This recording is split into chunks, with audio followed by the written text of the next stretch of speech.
Nessa videoaula a gente vai falar sobre outros aspectos de estratégias linguísticas. E agora vai, porque a gente vai analisar uma série de textos e entender o que esses textos podem nos apresentar como estratégias para a gente chegar à nossa resposta ou até mesmo estratégias para tentar ralar a nossa vida de concurseiro. Te liga só.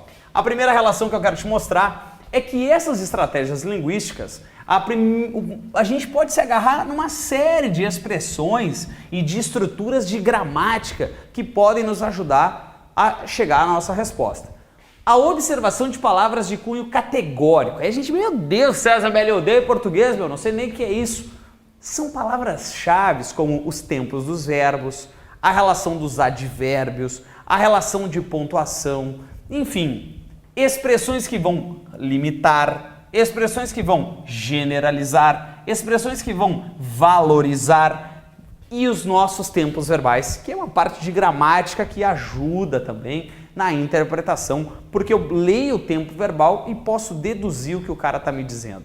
Vamos entender isso então na vida, na prática, e aí começa a leitura dos nossos textos que diz assim, ó, os tempos verbais. Os pais de hoje em dia costumam dizer que é importante que os filhos sejam felizes. É uma tendência que se impôs ao influxo de teses libertárias dos anos de 1960. É irrelevante que entre na faculdade, que ganhe muito dinheiro ou pouco dinheiro, que sejam bem-sucedidos na profissão. O que espero, eis a resposta correta. Olha a ironia do cara, né? A resposta correta, como se houvesse uma resposta correta. A resposta correta é que sejam felizes. A felicidade é coisa grandiosa. É esperar no mínimo que o filho sinta prazer nas pequenas coisas da vida. Se não for suficiente, que consiga cumprir todos os seus desejos e ambições que venham a abrigar. Se ainda for pouco, que atinja o enlevo místico dos santos. Não dá para preencher cadernos de encargos mais cruel para a pobre criança. E aí então um texto que aborda essa questão da felicidade, que os pais têm um padrão na resposta, que é o que tu espera para o teu filho? Felicidade. Não importa o resto. Claro que importa, né? A vida é muito mais do que felicidade. A vida é a dinâmica, a vida é o trabalho, a vida é muito mais como o autor tenta nos convencer de maneira discreta, mas ele entra por esse viés. E aí o cara diz assim, ó, é irrelevante que entrem na faculdade, que ganhem muito ou pouco dinheiro, que sejam bem-sucedidos na profissão. E ele diz, o emprego das formas verbais grifadas acima denota. Então, que entrem, que ganhem, que sejam. Então, isso vai mostrar, essas formas verbais, vai nos mostrar uma hipótese passível de ser realizada, uma hipótese que poderia acontecer. Então, é relevante que eles entrem, que eles ganhem, que eles sejam. Isso não é provável que aconteça, é uma possibilidade, uma hipótese, mas tem chance de acontecer. Tá legal essa letra A, vamos conferir a letra B.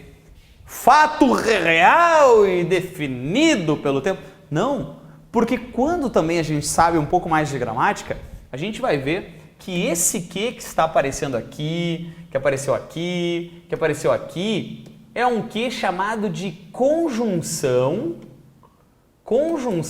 integrante. E essa conjunção integrante introduz uma relação chamada de subjuntivo. O que é o subjuntivo? Subjuntivo é um modo verbal que estabelece exatamente dúvida, vírgula, incerteza,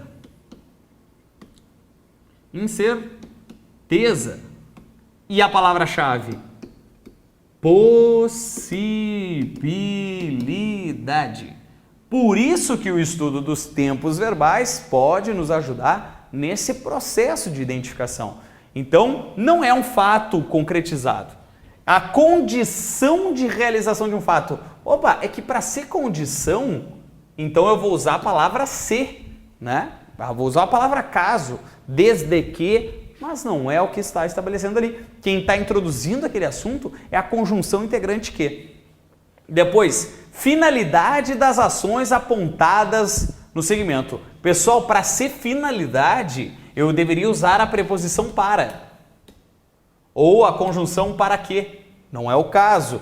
Ou temporalidade. E aí temporalidade seria quando, então, enquanto, mal que, assim que não é o caso. Conjunção integrante é marca de subjuntivo. Subjuntivo é dúvida, incerteza, possibilidade. Por isso que a letra A passa a ser a nossa resposta. Depois, vamos falar de tempos verbais ainda, e aí observa a diferença agora. Na verdade, a integração da economia mundial, apontada pelas nações ricas e seus pressupostos como alternativa única, vem produzindo de um lado a globalização da pobreza, ou seja, vem produzindo, começou no passado e se estende até o momento. E aí ele pede na nossa alternativa o seguinte: provoca-se incoerência textual e perde-se a noção de continuidade da ação ao substituir a expressão vem produzindo por tem produzindo. Olha a diferença. Vem produzindo, começou e está acontecendo. Tem produzido, começou e está acontecendo. A semântica do processo é a mesma, o sentido é o mesmo. Então, ele diz que vai provocar um erro a partir disso. E, na verdade, ele não vai provocar erro algum. Na verdade, vai manter o mesmo sentido, o sentido de continuismo. Por isso que estudar esses tempos verbais nos dá uma certa garantia na hora de entender alguns processos de interpretação de texto. Expressões restritivas, ou seja, expressões que vão travar, que vão limitar essa brincadeira. E ele diz assim, ó, na verdade, o que hoje definimos como democracia só foi possível em sociedades do tipo capitalista, mas não necessariamente de mercado. De modo geral, a democratização das sociedades impõe limites ao mercado, assim como desigualdades sociais em geral não contribuem para a fixação de uma tradição democrática. Então as desigualdades, né? As desigualdades de gente muito rica, gente muito pobre, os limites, essas desigualdades não favorecem a democracia. É isso que o texto está nos mostrando até agora. Penso que temos que refletir um pouco a respeito do que significa democracia. Para mim, não se trata de um regime de características fixas, mas de um processo que, apesar de constituir formas institucionais, não se esgota nelas. Então, ele está dizendo que essa democracia é muito mais do que essas características fixas. Ela é um processo que continua. É isso que ele está dizendo. Depreende-se da argumentação do texto que o autor considera as instituições como as únicas características fixas aceitáveis de democracia. Observa que é exatamente o contrário que ele está dizendo, né? Ele está dizendo que o autor considera as instituições como as únicas características fixas, mas ele diz assim, ó, não se trata de um regime com características fixas, mas de um processo de constituir formas institucionais, né? Aqui, ó, considera as instituições, constituir formas institucionais, que não se esgota nelas, ou seja, é muito mais do que as instituições. E ele está dizendo que é a única forma. Ele restringiu com aquele única, com aquele sempre, nunca. Então, cuidado com essas palavras, esses adjetivos, esses advérbios que vão restringir o meu processo. Gabarito só pode ser errado. Próxima. Expressões restritivas ainda. Texto mais difícil, ó. Aí ele diz assim: posterior e mais recente foi a tentativa por parte de alguns historiadores de abandonar uma visão eurocêntrica da conquista da América, dedicando-se a retraçá-la a partir do ponto de vista dos vencidos. Ponto de vista dos vencidos. Então, alguns historiadores resolveram não mostrar lá da Europa para cá, mas daqui para lá. Como é que foi a nossa visão, né, desses vencidos? enquanto outros continuaram a reconstruir histórias da instalação de sociedades europeias em solo americano. Antropólogos, por sua vez, buscaram nos documentos produzidos no período colonial informações sobre os mundos indígenas demolidos pela colonização. Então, os antropólogos foram lá nas fontes desses textos para buscar essas informações. A colonização do imaginário não busca nenhuma nem outra. Então, observa que essa colonização de ficar fingindo não busca nada, né? Porque é imaginário. Mas ele diz que alguns já tentaram mudar e os antropólogos foram lá buscar informação concreta. Então tá, vamos ver o que vem pela frente. Considerando corretamente o trecho, o segmento grifado a colonização do imaginário não busca nenhuma nem outra coisa, deve ser assim entendido. Não tenta instigar nem o eurocentrismo, como faria um historiador, nem a presença das sociedades europeias em solo americano, como faria um antropólogo. Agora, cuidado, né? Vamos trocar essa cor aqui, peraí. Cuidado com isso aqui, ó. Não tenta investigar nem o eurocentrismo, como historiador, e nem a presença do solo americano, como faria um antropólogo. Só que, cuidado, essa frase, a colonização do imaginário, é o ataque à primeira informação, né? A ideia dos caras que se atiraram sem pesquisar, sem ir na fonte, sem beber na fonte. Por isso que está errado. E aí ele diz assim, ó.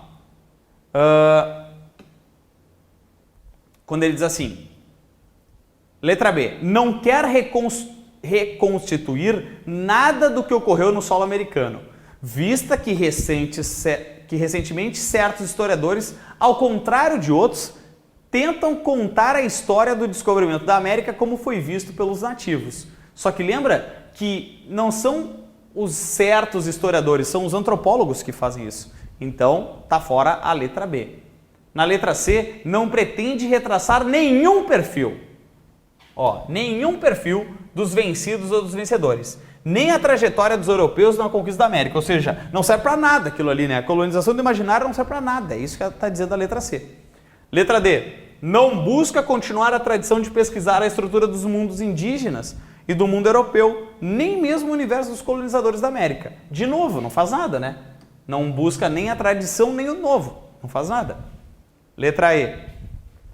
Não se concentra nem na construção de uma sociedade europeia na colônia, quer observada do ponto de vista do colonizador, quer do ponto de vista dos nativos, nem o resgate dos mundos indígenas. Por quê? Porque essa colonização do imaginário é exatamente nenhuma nem outra coisa, ou seja, ele não busca nem o outro, nem a colonização e nem o processo dos vencidos. Ele não busca isso. Ela busca uma relação fantasiosa. E aí, quando ele diz que ela não se concentra na construção, não se concentra, ou seja, ela não apoia nenhum nem o outro. E aí a gente tem então a letra E de esperança, né? Como a nossa resposta. Agora a gente vai ver as expressões totalizantes. Então, observa, a biodiversidade diz respeito tanto a genes, espécie, ecossistemas, como a funções que coloca problemas de gestão muito diferenciados. Então, biodiversidade, palavra-chave, e aí ele diz tanto a gênese como a funções, né? Então ele faz dois processos ali, de acordo com o que está no nosso texto. É carregada de normas de valor. Normas de valor. Proteger a biodiversidade pode significar... O que significa essa proteção à biodiversidade? Como se fossem itens, né? A eliminação da ação humana, como é a proposta da ecologia radical. Então, os radicais já querem eliminar toda a ação humana. A proteção das populações cujos sistemas de produção e de cultura repousam num dado ecossistema. E a defesa dos interesses comerciais de firmas que utilizam a biodiversidade como matéria-prima para produzir mercadorias. Então, é isso, né? Essa biodiversidade, ela vai mais que genética, espécie e ecossistema. Ela também está de acordo com esses problemas de gestão, né? E aí, que problemas de gestão seriam essas? Eliminação do ser humano, proteção das populações e interesses comerciais. Legal. Vamos dar uma pensada nisso então.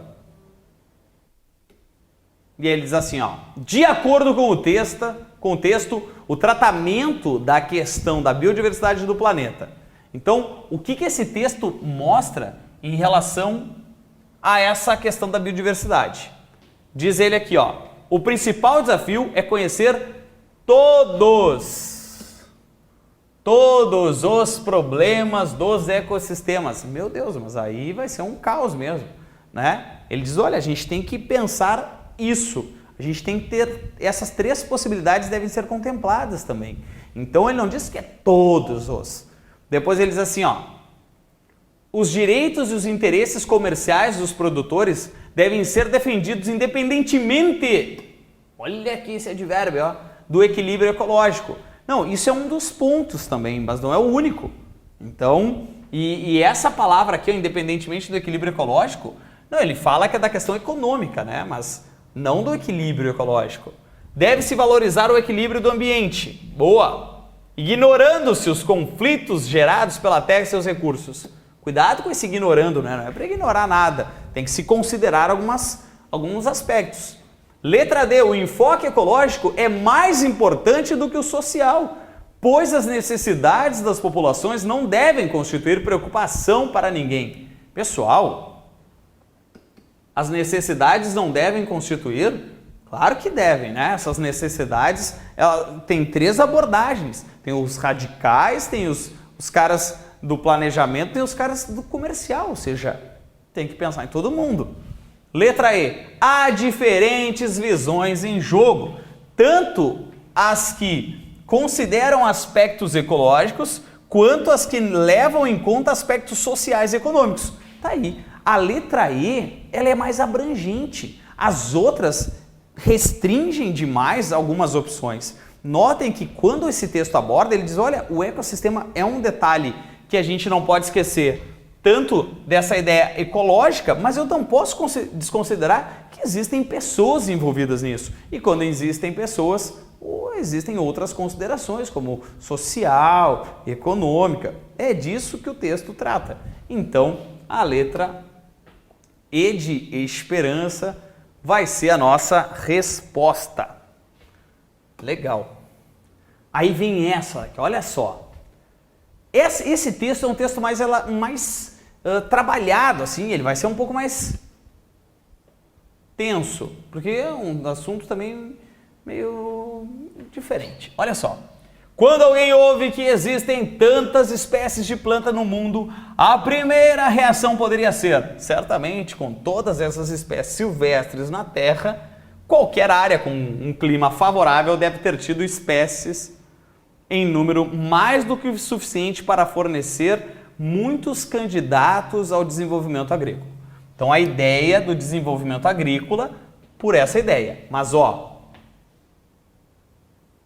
ele diz que quando alguém ouve, né? Então não é exatamente lá uma confirmação. Mas, porém, todavia, contudo, entretanto, então verificamos que a grande maioria das plantas selvagens não é adequada por motivos óbvios. Elas servem apenas como madeira.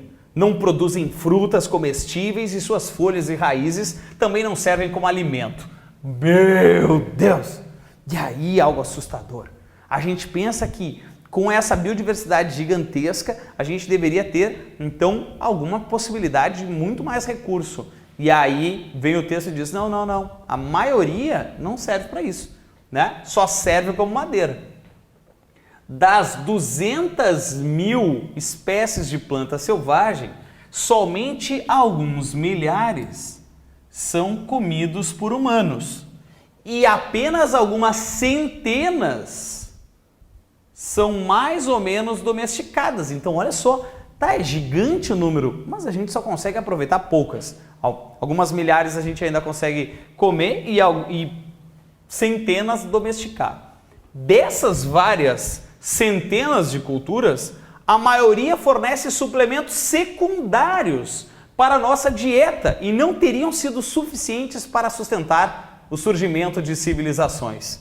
Apenas uma dúzia de espécies representa mais de 80%, uma dúzia de espécies, 80% do total mundial anual de todas as culturas do mundo moderno. Essas exceções, sim, porque vai reduzindo, já virou uma exceção, né? Essas exceções são os cereais, trigo, milho, arroz, cevada, né, o pessoal do trago aí, e o sorgo. O legume, soja, as raízes e os tubérculos, batata, mandioca, batata doce, fontes de açúcar como cana-de-açúcar e beterraba.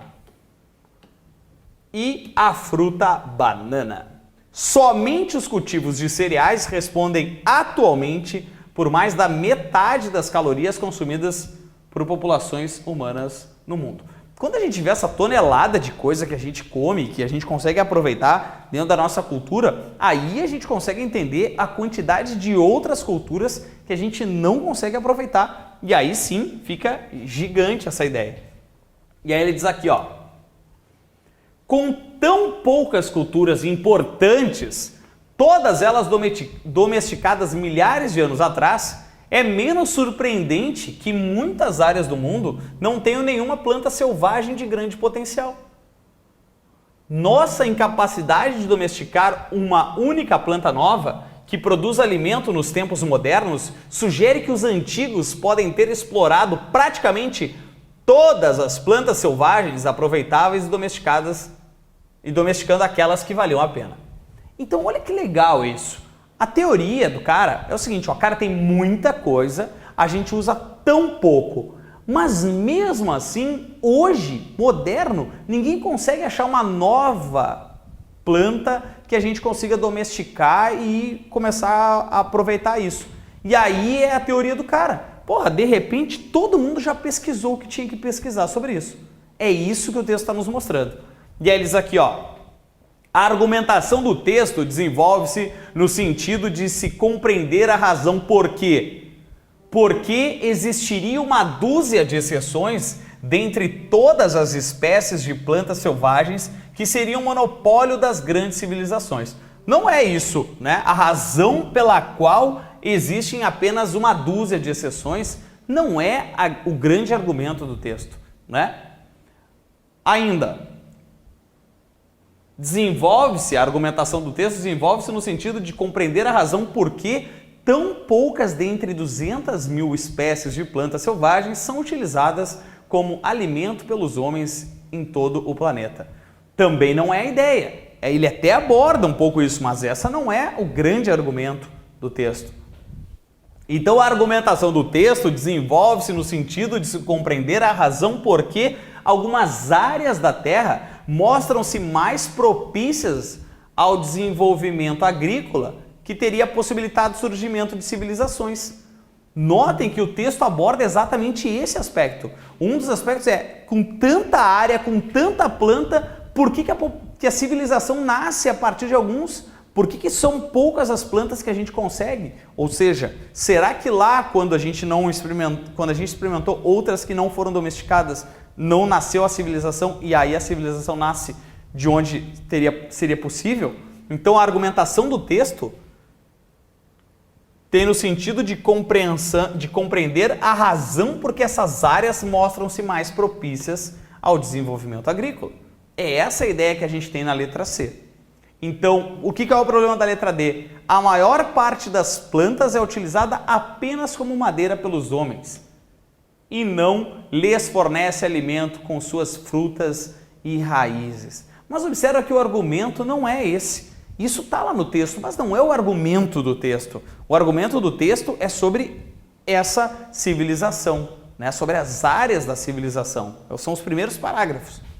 E então desenvolve-se no sentido de compreender por que tantas áreas do mundo não possuem nenhuma planta selvagem de grande potencial para permitir um maior desenvolvimento de sua população? Não, é o contrário, né? Por que a população não está lá? Por que essas plantas, algumas áreas são melhores do que outras para a questão da civilização? Letra C é a nossa resposta. Depois a gente vai trabalhar agora com expressões enfáticas. Tenta não dormir, te liga. Expressões enfáticas. Será a felicidade necessária? Olha que pergunta legal. Será a felicidade necessária? A gente vai trabalhar com esse texto em outra videoaula depois, porque é um texto bem legal de concurso e que traz uma questão filosófica e a gente vai analisar outras possibilidades. Mas agora ele diz assim, ó: felicidade é uma palavra pesada. Alegria é leve, mas felicidade é pesada. Diante da pergunta "você é feliz?", 2 fardos são lançados às costas do inquirido. O primeiro é procurar uma definição para a felicidade, o que equivale a rastrear uma escala que pode ir da simples satisfação de gozar de boa saúde até a conquista da bem-aventurança. O segundo é examinar-se em busca de uma resposta. Então eu te pergunto, você é feliz? E ele diz, calma lá. Primeiro tem que mensurar essa relação e depois me analisar para responder. Nesse processo deparam-se com armadilhas. Caso se tenha ganhado um aumento do emprego no dia anterior, o mundo parece mais belo e justo. Caso se esteja com dor de dente, parecerá feio e perverso, mas a dor de dente vai passar, assim como a euforia pelo aumento do salário. E se há algo imprescindível na difícil conceituação de felicidade, é o caráter de permanência, né? Essa felicidade, ela não é para sempre, essa felicidade é relativa, ela muda. Uma resposta consequente exige colocar na balança, ou seja, nessa escala, né, nessa medida, a experiência passada, o estado presente e o que eu espero do futuro. Dá trabalho e a conclusão pode não ser clara. Moral da história, essa ideia de felicidade, ela deve ser analisada num contexto da vida, né? Do que já aconteceu, do que está acontecendo e do que eu estou esperando para o futuro. Legal. E aí, o texto segue falando lá, o texto do Roberto Pompeu, dizendo que os pais de hoje costumam dizer que é importante que os filhos sejam felizes. É uma tendência que se impôs ao influxo das teses libertárias dos anos de 1960. É irrelevante que entrem na faculdade, que ganhem pouco ou muito dinheiro, que sejam bem-sucedidos na profissão. O que espero, eis a resposta correta, é que sejam felizes. Ora, felicidade é coisa grandiosa. É esperar, no mínimo, que os filhos sintam prazer nas pequenas coisas da vida. Se não for o suficiente, que consigam cumprir todos os desejos e ambições que venham a abrigar. Se ainda for pouco, que atinja o enlevo místico dos santos, não dá para preencher cadernos de encargos mais cruel para a pobre criança. E aí no final ele enfia o dedo nos olhos dos pais e diz, ora, não seja bobo, felicidade é muito mais do que tu desejar para o filho, é a vida propriamente dita. E a questão 7 diz, a afirmativa correta em relação ao texto, o que está no texto é: a expectativa de muitos, ao colocarem a felicidade acima de quaisquer outras situações da vida diária, leva à frustração diante dos pequenos sucessos que são regularmente obtidos, como por exemplo no emprego pessoal. Não, em nenhum momento ele diz que, olha, isso vai gerar uma frustração, porque a gente tem pequenas evoluções ou pequenos fracassos. Ele diz que tem que jogar na balança, que tem que medir, que tem que mensurar esse processo. Então não me venha com frustrações. Letra B. Sentir-se alegre por haver conquistado algo pode significar a mais completa felicidade, se houver uma determinação aprendida desde a infância de sentir-se feliz com as pequenas coisas da vida. Cuidado, né? Ele não fala se houver determinação aprendida desde a infância. Em nenhum momento ele fala que a felicidade depende de determinação. Ele diz que ela deve ser vivida e mensurada. Cuidado!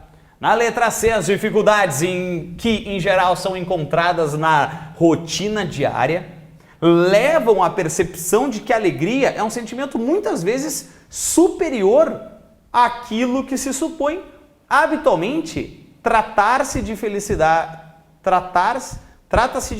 absoluta. Cuidado. Alegria é um sentimento superior? Não, porque ele fala que a dor de dente, que é tão corriqueira, que também é algo possível, pode interferir no resultado da felicidade. Então a alegria não é superior. Ela deve ser mensurada junto com os fracassos, com as tristezas, com as dores. Por isso que não é a letra C. Letra D, a possibilidade de que mais pessoas venham a sentir-se felizes decorre de uma educação voltada para a simplicidade de vida, sem esperar grandes realizações que acabam levando apenas às frustrações. Ah, tá, né? Então eu tenho uma grande realização, vai me gerar uma frustração, e aí se eu não consigo aquilo, aí sim é que vai gerar frustração? Não, é tudo subjetivo, é a balança da vida.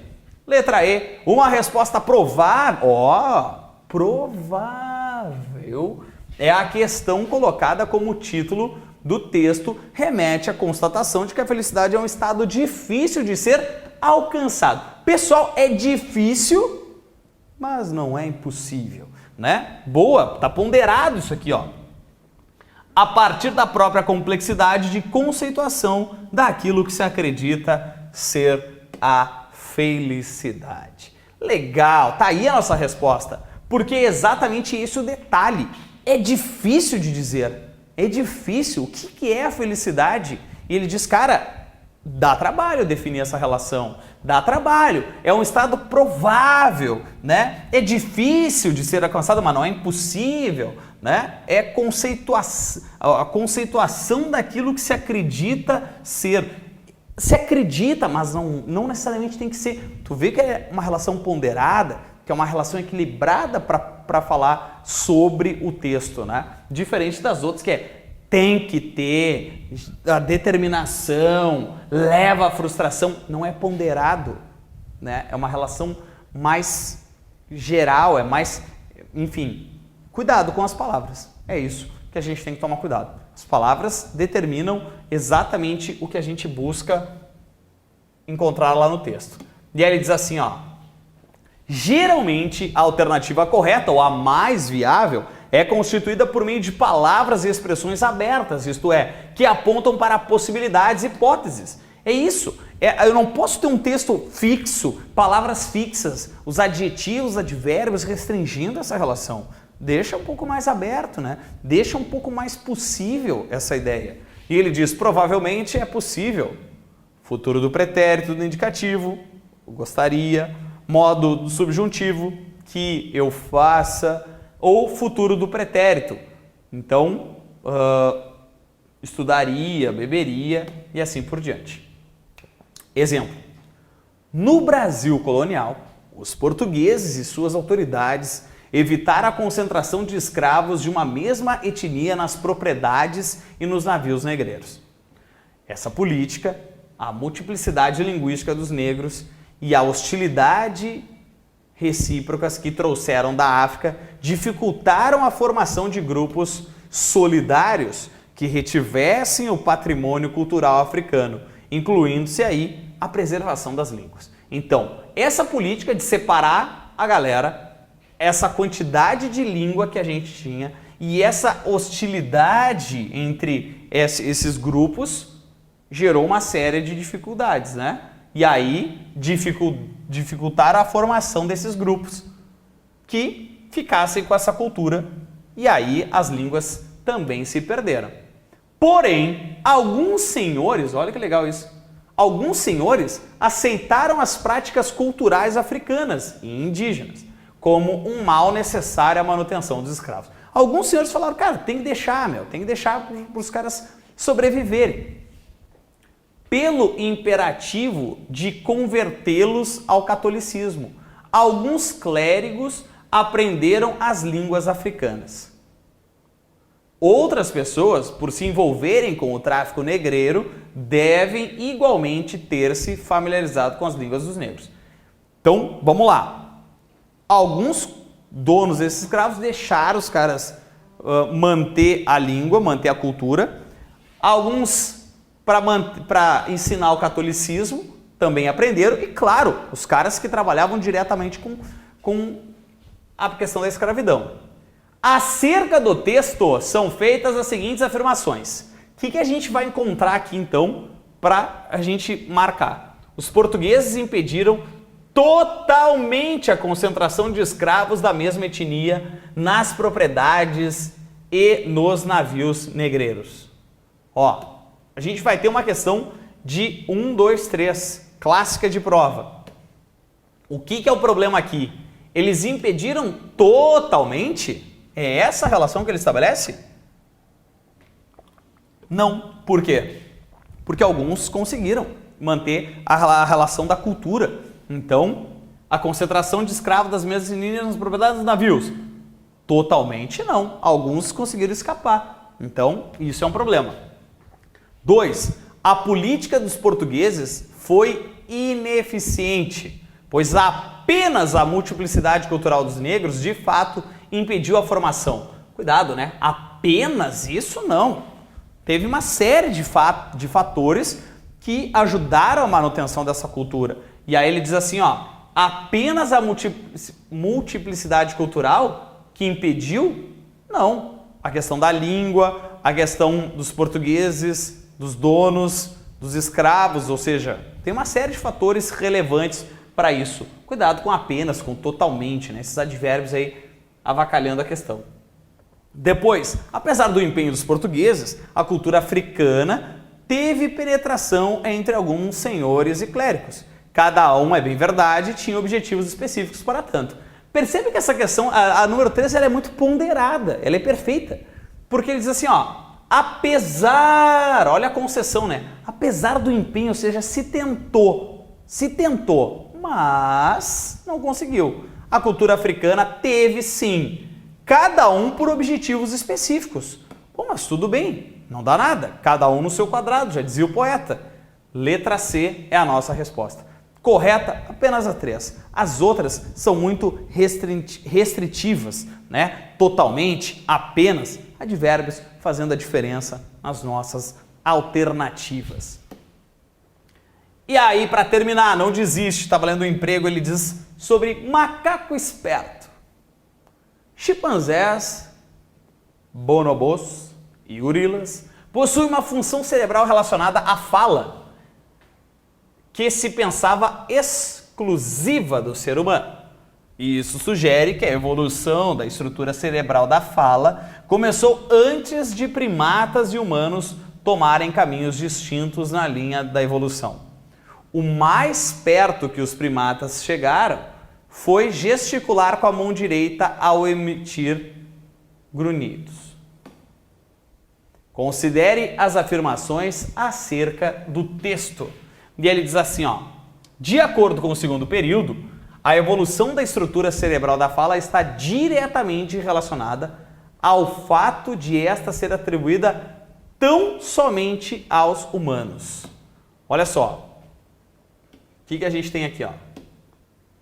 Quando ele diz assim, isso sugere, possui função relacionada à cerebral. Isso sugere que a evolução cerebral começou antes de primatas e humanos tomarem. Então, antes de ir cada um para um rumo, já aconteceu isso.